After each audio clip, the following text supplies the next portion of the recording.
Hello dear students, आपका हमारे channel learning point पे बहुत बहुत स्वागत है। प्यारे बच्चों, आज हम लोग पढ़ने वाले हैं एक्सरसाइज 1.3 एनसीईआरटी क्लास 10th। तो डियर स्टूडेंट्स, आपका ये पहला क्वेश्चन लिखा गया है कि प्रूव दैट √5 इज इरेशनल। तो हम लोग रेशनल नंबर और इरेशनल नंबर पढ़ चुके हैं प्यारे बच्चों। इसकी पिछली वाली वीडियो में जब हम शुरू में पढ़ा रहे थे आपको 1.1, तो उसी समय हमने इस चीज़ को डिफाइन किया था कि कौन सा नंबर रेशनल होता है, कौन सा इरेशनल होता है। तो आज उसके आगे हम लोग को चलना है और इसमें आपको ये नहीं बताना है कि रेशनल है कि इरेशनल। इसमें आपको डायरेक्टली प्रूव करके ये दिखाना है कि ये जो आपका नंबर √5 है ये एक इरेशनल है। तो कैसे हम लोग प्रूव करेंगे डियर स्टूडेंट, आइए हम लोग इसको सीखते हैं। डियर स्टूडेंट, इसके पीछे वाले में हम लोगों ने पढ़ा था कि ऐसे नंबर्स जिनको हम लोग P/Q के रूप में लिख सकते हैं, जहां पे Q आपका 0 नहीं होना चाहिए। और P और Q क्या होते हैं, ये आपके कोई भी इंटीजर्स हो सकते हैं, मतलब माइनस नेगेटिव से लेकर के प्लस नेगेटिव तक के प्लस पॉजिटिव तक के सारे नंबर्स जो भी हम लोग सोच सकते हैं उनमें से कोई भी नंबर होना चाहिए। बट ये आपका Q जो होता है ये कभी 0 के इक्वल नहीं होना चाहिए। तो और आपको बताएं प्यारे बच्चों, रेशनल नंबर की सबसे खास बात यह भी होती है कि ये P/Q ये जो होते हैं इनको ज़्यादातर प्रायः इनको सिंपलेस्ट फॉर्म में रखा जाता है। जैसे हम आपको बताएं, हमने एक नंबर लिख दिया 16/14। देखो इसको हम लोग सॉल्व कर देंगे। 2 8 जा 16, 2 7 जा 14। ये दोनों तो इक्वल ही हैं, लेकिन हमने इसको सिंप्लीफाई कर दिया तो ये आपका 8/7 हो गया, मतलब P/Q के फॉर्म में भी हो गया, Q 0 भी नहीं है ना। तो ये आपके रेशनल नंबर की प्रॉपर्टी होती है, अर्थात ये दोनों क्या हो गए, को प्राइम। क्या हो गए ये, को प्राइम नंबर। अब को प्राइम हमने आपको पढ़ाया था, तो हम आपको बता दें प्यारे बच्चों कि को प्राइम कौन कौन से नंबर होते हैं। ये नंबर का एक ऐसा जोड़ा होता है, जैसे ए और बी कोई नंबर है, ये जोड़े में रहेंगे हमेशा। हमने बताया था सिंगल कभी नहीं होते को प्राइम, और इनका HCF 1 होता है, मतलब HCF क्या होगा, वो 1 होगा। अब HCF 1 होने का मतलब क्या हुआ कि ये दोनों नंबर को अगर हम कटने की बात करें तो ये दोनों नंबर सिर्फ एक से कटेंगे और किसी से नहीं कटेंगे। जैसे हमने एग्जाम्पल भी आपको दिया था और यहाँ पे मैं फिर से बता दूं, जैसे आपका कोई नंबर है, देखो 7 और एक नंबर हमने ले लिया 12। अब बताइए 7 किस किस नंबर से कटेगा, तो आप कहेंगे 1 से कटेगा और 7 से कटेगा। हम कहें आपसे 12 कौन कौन से नंबर से डिवाइड होगा, तो आप कहेंगे 1 से डिवाइड होगा, 3 से डिवाइड होगा, 4 से डिवाइड होगा, 6 से डिवाइड होगा, ऑलरेडी 12 से भी डिवाइड होगा। ये होगा कि नहीं होगा। तो आप देखो कौन सा ऐसा नंबर है जो दोनों को काट रहा है, तो आप कहेंगे 1। देखो 1 दोनों में है और कोई नंबर दोनों में नहीं है, तो 1 ही एक ऐसा नंबर है जो इन दोनों को काट सकता है। अर्थात ऐसे नंबर का जोड़ा जिसको डिवाइड सिर्फ 1 कर सकता हो, उनको हम लोग क्या बोलते हैं, को प्राइम नंबर। या फिर हम लोग बोल सकते हैं a pair of number which have HCF as 1। नंबर का ऐसा जोड़ा जिनका मासापा 1 हो, अर्थात HCF 1 होता है, उनको हम लोग को प्राइम नंबर कहते हैं। अच्छा, इसको हम आपको क्यों बता रहे हैं प्यारे बच्चों, क्योंकि इसकी अभी आपको जरूरत पड़ने वाली है आगे। तो आइए हम लोग अपने क्वेश्चन की तरफ चलते हैं। तो देखिए आपका ये क्वेश्चन क्या है कि प्रूव दैट √5 इज इरेशनल। आपको प्रूव करना है कि √5 इरेशनल है। अक्सर बच्चे इसमें कंफ्यूज रहते हैं, बुक में बहुत बड़ा चीज लिख दिया रहता है ढेर सारा, तो उसमें अक्सर कंफ्यूजन बनी रहती है बच्चों को कि क्या समझें, क्या कैसे क्या करें। तो आइए हम आपको बहुत ही सरल लैंग्वेज में इसको समझाते हैं। तो डियर स्टूडेंट्स, आपको कुछ नहीं करना है, आपको सिर्फ बस इतना करना है कि आप हमारी वीडियो को लाइक करिए, शेयर करिए और सब्सक्राइब करिए और कमेंट भी करिए, और आप हमको बताते रहिए जो भी सुधार करने हो हमारी क्वालिटी में, उसको हम जरूर सुधार करेंगे। और आइए अब हम लोग अपने क्वेश्चन की ओर चलते हैं। तो ये आपका √5 इज अ रेशनल नंबर। अब इसको प्यारे बच्चों हम लोग कैसे सॉल्व करेंगे कि रूट में जो भी संख्याएं होती हैं जिनका पूरा पूरा रूट नहीं निकलता है वो इरेशनल नंबर होते हैं। इसको हमने आपको बताने को तो बता रखा था बहुत पहले ही, लेकिन अब इसको हम लोग प्रूव करते हैं। तो प्रूव कैसे करेंगे प्यारे बच्चों, कि सबसे पहले सपोज करो कि ये √5 आपका एक रेशनल नंबर रेशनल नंबर मतलब कि ये p अपॉन q के रूप में लिखा जा सकता है। अगर इसको हम लोग p बाई q के रूप में लिख सकते हैं तो इसको हम फिर बाद में गलत साबित कर दें कि जो हमने माना था इसको रेशनल नंबर वो गलत हो गया, तो हम इसको साबित ये कर सकते हैं कि ये इरेशनल नंबर है। कैसे, आइए इसको हम लोग देखते हैं। तो सबसे पहले आप लोग इसको क्या लिखेंगे, let us suppose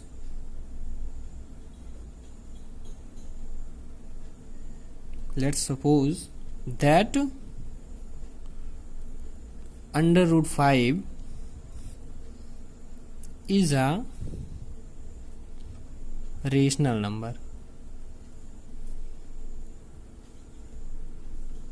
rational number बोल सकते हैं हम लोग। अच्छा, अगर ये अंडर रूट 5 रेशनल नंबर है तो इसका मतलब ये हो गया कि we can say under root 5 is written in the form of p by q। लिख सकते हैं इसको, हम लोग ऐसे लिखेंगे जैसे हम लोग बोल रहे हैं। So we can say that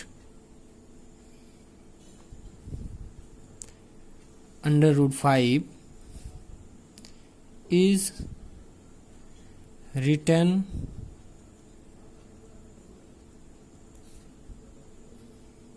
in the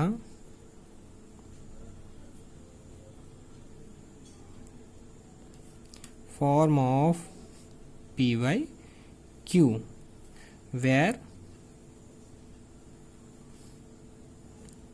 p and q are co-prime। लिख सकते हैं कि नहीं लिख सकते हैं प्यारे बच्चों?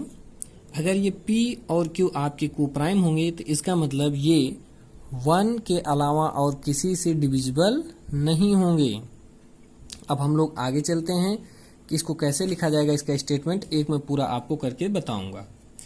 अब इसके आगे ये दोनों अगर को प्राइम हो गए तो अब हम लोग लिख सकते हैं कि अंडर रूट 5 हमारा p बाई क्यू की तरीके से होगा।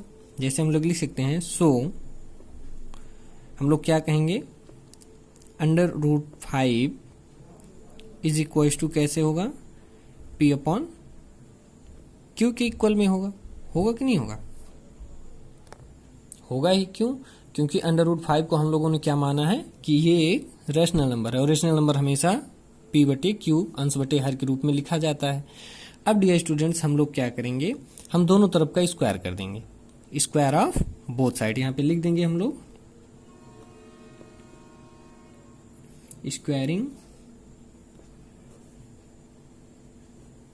Of both sides. एकदम आराम से बताएंगे ये वाला आपको। इसके आगे क्वेश्चंस आप अपने आप ताकि लिख ले जाएं स्टेटमेंट। दोनों तरफ का अगर हम लोग स्क्वायर करते हैं प्यारे बच्चों तो ये क्या हो जाएगा, इसको हम लोग करेंगे अंडर रूट 5 का स्क्वायर इज इक्वल टू ये हो जाएगा आपका p अपॉन क्यू का होल स्क्वायर। फिर इसके आगे क्या होगा, ये हो जाएगा अंडर रूट इसके स्क्वायर को काट देगा, क्योंकि स्क्वायर के रूट में, स्क्वायर के अंदर में अगर अंडर रूट रहता तो वो खत्म हो जाता। तो ये हो जाएगा आपका 5, या फिर यूं आप ये ऐसा कहिए कि under root 5 into under root 5 कहेंगे तो 2 का जोड़ा बन जाएगा, वो 5 बाहर आ गया। ये भी बात सही। इक्वल टू इधर क्या हो जाएगा प्यारे बच्चों, ये हो जाएगा आपका p square upon Q square. अब प्यारे बच्चों अगर हम इसके आगे चलते हैं तो अब आप देखिए क्या होगा। अब ये होगा यूं कि ये आपका क्यू स्क्वायर यहाँ नीचे है तो इधर जाकर के ऊपर मल्टीप्लाई कर जाएगा। हमने बताया था कोई भी चीज होता है तो वो इसका ठीक अपोजिट होता है। तो इसको हम लोग क्या कर सकते हैं, अब हम लोग लिख सकते हैं कि 5 into q square is equal to p square. तो यहां से अगर हम लोग q square is equal to लिखना चाहें प्यारे बच्चों तो क्या लिखेंगे, पी स्क्वायर अपॉन 5 लिख सकते हैं कि नहीं लिख सकते हैं? तो यहाँ पे हम लोग देख रहे हैं प्यारे बच्चों कि यहाँ पे 5 जो है वो तो p स्क्वायर को डिवाइड कर रहा है। तो अगर p स्क्वायर को 5 डिवाइड कर रहा है तो इसका मतलब p को भी डिवाइड करेगा। जैसे हम आपको एग्जांपल के लिए बता देते हैं, जैसे कोई नंबर हमने प्यारे बच्चों ले लिया है 6, अगर इसको हम आपसे बोलें ये 2 से डिविजिबल है तो हम कहेंगे 2 तिहाई 6 कट रहा है। तो इसका जो 6 का स्क्वायर होगा अगर हम लोग लिख दें 6 गुणे 6, तो ये भी देखो आपका 2 से कटेगा कि नहीं, मतलब 6 6 36। अगर इसको हम लोग 2 से काटना चाहें तो 2 एकम 2, 2 अठे 16, ये भी कट जाएगा।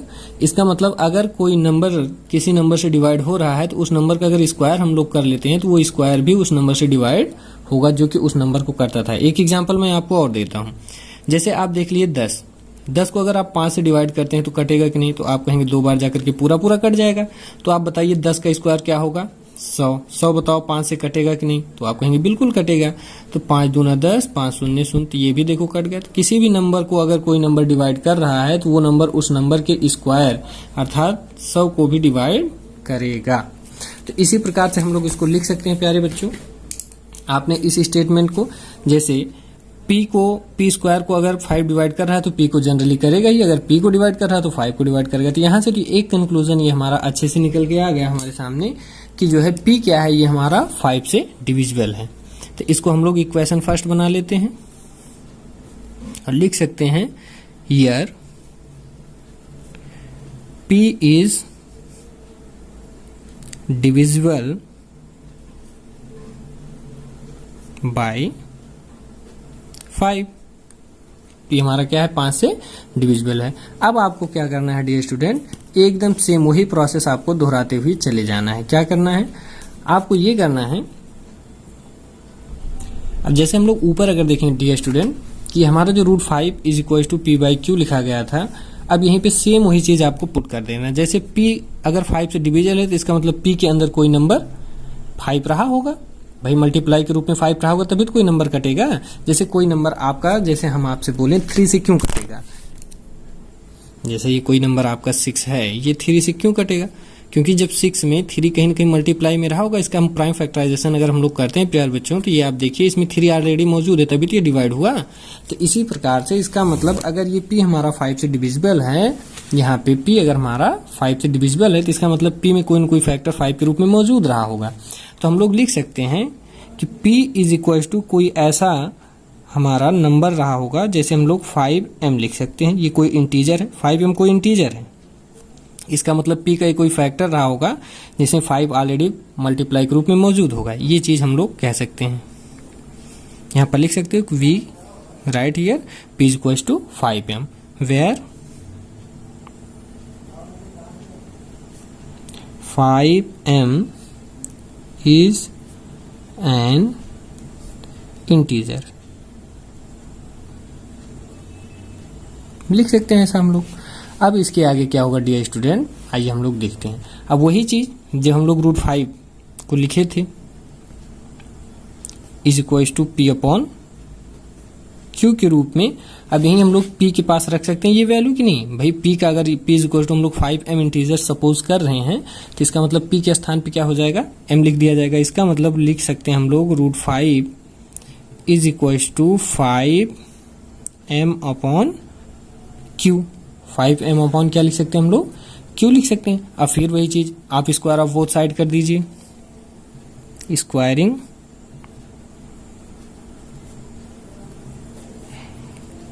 बोथ साइड,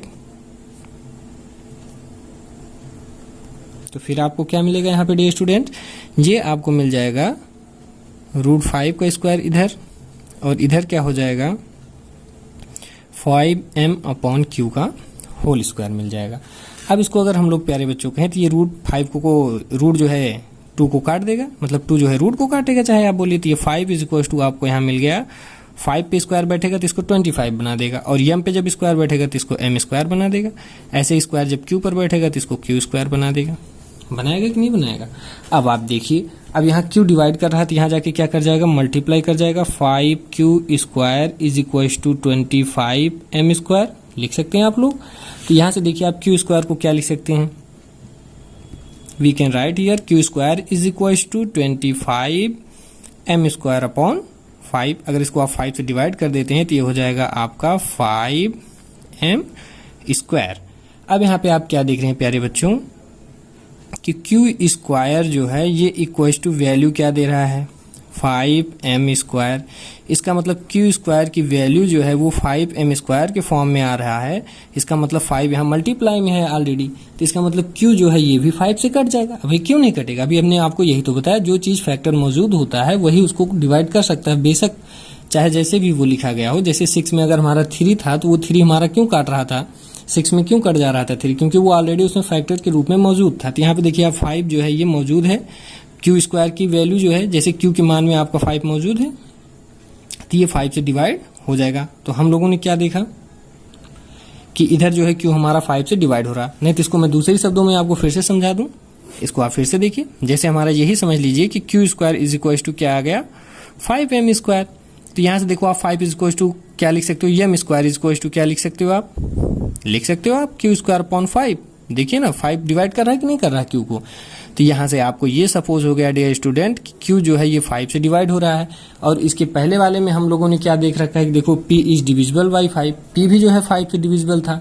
तो इसका मतलब ये हुआ कि अभी तक तो हम लोगों ने क्या सपोज किया था सबसे ऊपर कि p और q जो है हमारे वो एक को प्राइम नंबर है। देखो ना यहाँ पे p एंड q क्या है, ये को प्राइम नंबर है, मतलब ये किसी और से डिवाइड नहीं होते हैं, इसलिए ये रेशनल नंबर थे। अब हम लोगों ने यहाँ पे क्या पा गए स्टूडेंट कि यहाँ पे हम लोग देख रहे हैं कि 5 जो है वो q को भी डिवाइड कर रहा है और यहाँ पे जो 5 है वो आपका p को भी डिवाइड कर रहा है। इसका मतलब 1 के अलावा भी इसमें एक फैक्टर मौजूद है 5 जो कि दोनों को डिवाइड कर जा रहा है p और q को।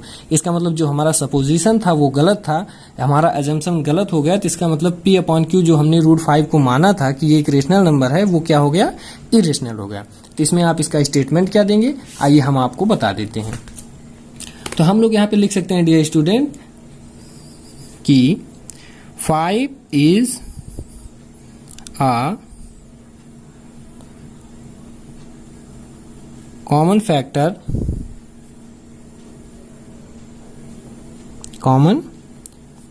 of p and q। p और q का एक कॉमन फैक्टर हो गया और 1 तो ऑलरेडी कॉमन फैक्टर होता ही है। इसका मतलब this shows that p and q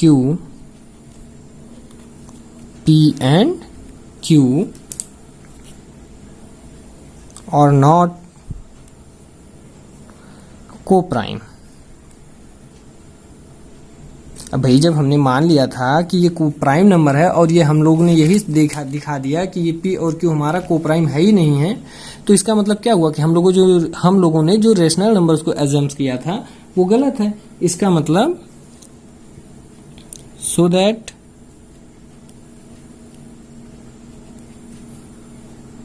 our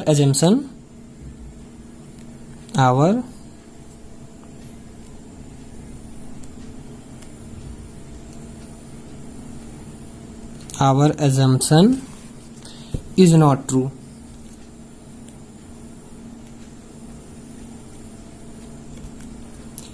So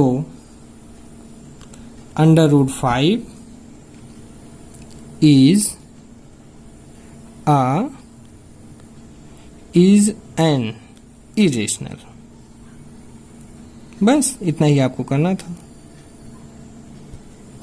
So that under root 5 is an irrational number. बस ये इतना इसकी प्रूविंग है डियर स्टूडेंट। आपको कैसा लगा ये आप हमको जरूर बताइएगा। और इसके आगे अब हम लोग चलते हैं कि वो एक टाइप और है, उसको भी प्रूव कैसे किया जाता है इरेशनल नंबर। यहाँ पे अब हम लोग तो ये जान ही गए हैं कि अंडर रूट 5 या अंडर रूट के अंदर में जो भी नंबर्स होते हैं वो किस प्रकार से इरेशनल नंबर कहे जाते हैं, अर्थात जिनका पूरा स्क्वायर रूट नहीं निकलता है। इसके आगे आप लोग इसको एक बार जरूर रिवीजन करिएगा हमारे साथ साथ। अगर आप इसको लिखते चलें दोस्तों तो ये आशा करता हूं कि आपको बहुत अच्छे से समझ में आएगा। और ये जो यहाँ पे हम लोगों ने स्टेटमेंट लिखाई है, अगर इस स्टेटमेंट को आपको स्कूल कि टीचर आपके जो भी लिखाते हैं वो भी स्टेटमेंट आप फॉलो कर सकते हैं। सेम चीज है, मेरा मेन मकसद यही था कि मैं आपको इसके फैक्ट्स को समझाऊं। आपको कैसा समझ में आ रहा है ये आप जरूर हमें कमेंट करके बताइएगा। आइए हम लोग चलते हैं अपने नेक्स्ट क्वेश्चन की तरफ। तो प्यारे बच्चों, ये आपके सामने रहा क्वेश्चन नंबर 2। दूसरा टाइप है प्रूविंग का। Prove that 3 + 2 √5 is irrational. ये आपको प्रूव करना है कि 3 + 2 √5 ये जो है क्या है, एक इरेशनल है, अपरिमेय है। तो इसको हम लोग कैसे प्रूव करेंगे, आइए हम लोग देखते हैं। बहुत ही आसान है। अगर आप इसके पहले वाला समझ चुके हैं नहीं समझ चुके हैं तो उसको एक बार 2 बार आप प्ले करके ज़रूर देखिएगा। आई होप कि आपको इतनी आसान लैंग्वेज में इतनी आसानी से इतना धीमे धीमे हमने बताया है कि आपको ज़रूर समझ में आएगा प्यारे बच्चों। तो आइए हम इस क्वेश्चन की तरफ चलते हैं। आपको सेम प्रोसेस वही करना है कि पहले इसको रेशनल नंबर सपोज करना है। तो लेट्स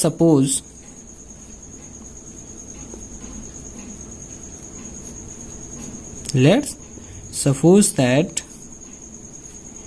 क्या सपोज करेंगे, that 3 + 2√5 is an rational number मान सकते हो, लिख दो रेशनल नंबर। अगर ये रेशनल नंबर है प्यारे बच्चों तो हम लोग इसको P/Q के फॉर्म में लिख सकते हैं। अब की बार हम लोग A/B लिखते हैं। सो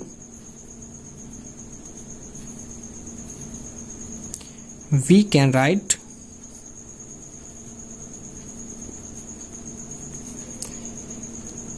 3 + 2√5 एज A/B। इसको हम लोग क्या लिख सकते हैं, A/B के फॉर्म में लिख सकते हैं। ये A है, सॉरी। अगर इसको हम A/B के फॉर्म में लिख सकते हैं तो हम लोग ऐसा भी कह सकते हैं प्यारे बच्चों, और क्या है, इसको एक चीज और कहिए आप, A और B क्या होनी चाहिए, coprime, where A and B both are coprime, मतलब सहअभाज्य संख्याओं के रूप में ये मौजूद हैं। इनको 1 के अलावा और ये किसी से डिवाइड नहीं होंगे, यानी कि इनका HCF 1 होगा। तो अगर ये कोप्राइम है और इनको A/B के रूप में लिख सकते हैं तो हम लोग ऐसा लिखेंगे कि सो 3 + 2√5 इज इक्वल टू A/B। लिख सकते हैं कि नहीं लिख सकते हैं? ये बहुत आसान है, मतलब ये पहले वाले से थोड़ा बहुत ही आसान है। मतलब अगर आप पहले वाला सीख चुके हैं तो इसको आपको सीखने में बहुत ज़्यादा टाइम नहीं लगेगा, बहुत आसानी से ये समझ में आ जाएगा आपको। अच्छा, अब आप देखिए इसको हम लोग क्या लिख सकते हैं, हम लिख सकते हैं 2√5 इज इक्वल टू A/B। ये +3 है तो इधर जाएगा, ये -3 हो जाएगा। और तो फिर ये आपका क्या हो जाएगा, सॉल्व होकर के ये कोई एक रेशनल नंबर ही देगा। जैसे ये A/B -3, क्योंकि ये रेशनल नंबर है, ये पूर्णांक है, तो पूर्णांक जो रेशनल नंबर होते हैं वो सॉल्व होकर रेशनल नंबर ही आते हैं, कभी इरेशनल नहीं आते हैं। और ये आपका जो √5 है इज इक्वल टू क्या हो जाएगा, अगर इसको आप सॉल्व भी करो तो ये हो जाएगा A - 3B/B, और ये डिवाइड में 2 चला जाएगा यहाँ नीचे। अर्थात ये कुल मिला के ये प्यारे बच्चों ये कोई न कोई आपको ऐसा फैक्टर ही देगा, क्योंकि कोई भी पूर्णांक जो होंगे बटे सही में वो हमेशा सॉल्व होकर के आपको बटे सही में ही आंसर देंगे, P/Q के रूप में ही कोई भिन्नात्मक मान ही देगा। यानी कि ये पूरा सॉल्व होके एक P/Q का फॉर्म ही बनेगा। यानी कि ये क्या होगा, जो भी ये पार्ट सॉल्व होगा हमारा RHS, ये एक रेशनल नंबर होगा। अब जो कि इक्वल किसके है, √5 के। और अभी अभी तो हम लोगों ने प्रूव किया कि √5 जो है ये एक इरेशनल नंबर है। तो इसका मतलब ये जो रेशनल वाला पार्ट है ये इरेशनल के इक्वल तो होगा नहीं, कोई भी चीज दो चीज तो हो नहीं सकती है। तो बस यही इतना आपको करना है। इसके बाद जस्ट आपको लिखना ये है कि √5 इज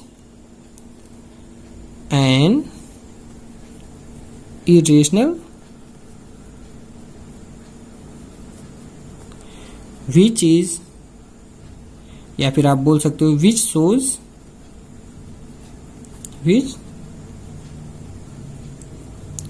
shows RHS, मतलब राइट हैंड साइड को एज रेशनल।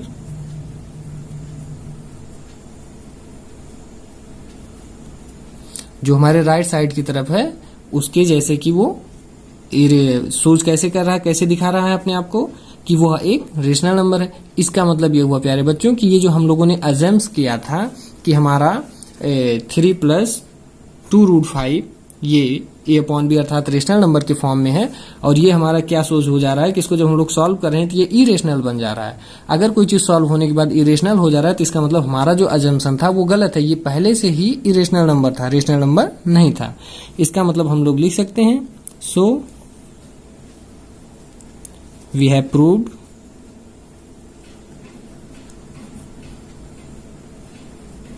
that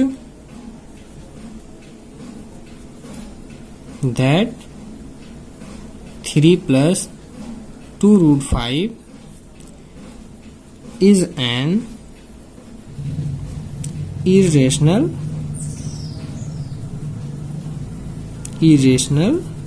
number. बस आपको सिर्फ इतना ही लिखना है प्यारे बच्चों कि अगर हम लोगों ने इसको सॉल्व किया और ये p बाई क्यू के फॉर्म में एक तरफ है और एक तरफ इरेशनल नंबर के इक्वल हमें दिखा रहा है, तो इसका मतलब ये हमारा अजम्पशन गलत था। ये हमारा अजम्पशन जो था रेशनल नंबर का वो इरेशनल नंबर है, वो हमारा रेशनल नंबर नहीं है। बस आपको इतना ही करना है प्यारे बच्चों। अब आपको हम एक चीज और बताते चलें, ऐसे ही आपके नेक्स्ट क्वेश्चंस भी सॉल्व होंगे। इसी पे थोड़ा सा की पॉइंट्स है, इसको आप समझ लीजिए। कभी भी आपके इरेशनल नंबर, जैसे ये आपका अंडर रूट ये कोई इरेशनल नंबर है, क्या है ये इरेशनल नंबर, अगर ये होगा तो इसके साथ हम चाहे कोई भी पूर्णांक जोड़ या घटा दें, कोई भी रेशनल नंबर इसमें जोड़ घटा दें, वो हमेशा इरेशनल ही बनाएगा। जैसे अगर इसमें हम लोगों ने 2 ऐड कर दिया तो इससे ऊपर वाले से देखो आपके यही तो प्रूविंग हुई कि इरेशनल के साथ में आने वाले रेशनल नंबर, जैसे 2 को अपॉन 1 कर लें तो रेशनल नंबर भी बन गया। तो इरेशनल के साथ में आने वाले रेशनल नंबर भी पूरा पूरा क्या बना लेते हैं, इरेशनल नंबर बना लेते हैं। बस इतना ही कंक्लूजन इसके साथ हम लोगों को मिलता है डियर स्टूडेंट।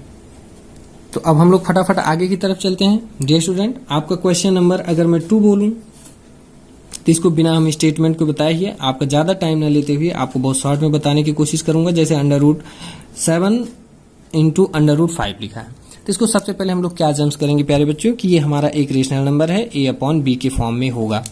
अगर ये a अपॉन बी के फॉर्म में होगा और ये एक रेशनल नंबर है तो हम लोग सबसे पहले इसके दोनों तरफ का स्क्वायर करेंगे, या फिर हम लोग ऐसे कर सकते हैं अंडर रूट 5 इक्वल टू लिख सकते हैं प्यारे बच्चों a अपॉन बी, ये 7 नीचे आ जाएगा मल्टीप्लाई में। अब आप देखिए कि ये भी पूर्णांक थे और ये भी पूर्णांक ही है और 7 भी आपका एक पूर्णांक है। तो पूर्णांक का जोड़ घटाव गुणा भाग हमेशा ये कोई पूर्णांक ही देता है, अर्थात m अपॉन n, ये कोई इंटीजर m और n कोई इंटीजर होंगे जो p अपॉन q के फॉर्म में आएंगे, जो कि देखिए किसके इक्वल है, एक इरेशनल नंबर के इक्वल है। इसका मतलब जो हमने ये एजम्स किया था a अपॉन b, ये रेशनल नंबर है, ये बिल्कुल गलत है। इसका मतलब अंडर 7 इंटू अंडर रूट 5 ये हमारा क्या है, एक अपरिमेय संख्या मतलब इरेशनल है। बस इतना ही आपको करना है डियर स्टूडेंट।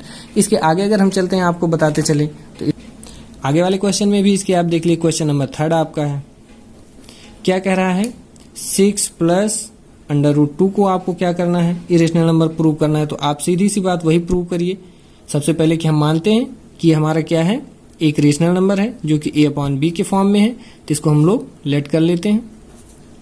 तो देखिए under root 2 is equal to हम लोग क्या लिखेंगे, a अपॉन बी प्लस 6 है, इधर आएगा -6 होगा। और आप जानते हैं किसी भी इरेशनल नंबर का जो सॉल्विंग होता है वो हमेशा रेशनल नंबर ही आता है। तो ये भी जो कुछ भी आएगा ये आपके m अपॉन n के फॉर्म में कोई रेशनल नंबर ही देगा। अगर ये रेशनल नंबर देगा तो ये देखिए किसके इक्वल आ रहा है, एक इरेशनल नंबर, जो कि 2 एक इरेशनल नंबर होता है। तो अगर कोई रेशनल नंबर इरेशनल नंबर के इक्वल दिखाया जा रहा है तो इसका मतलब ये गलत नहीं है, ये हमारा एजम्पशन ही गलत है। इसका मतलब हम लोगों ने जो सोचा था a अपॉन बी एक रेशनल नंबर है, ये बिल्कुल गलत है, जो कि किसके इक्वल था, 6 प्लस रूट 2 के।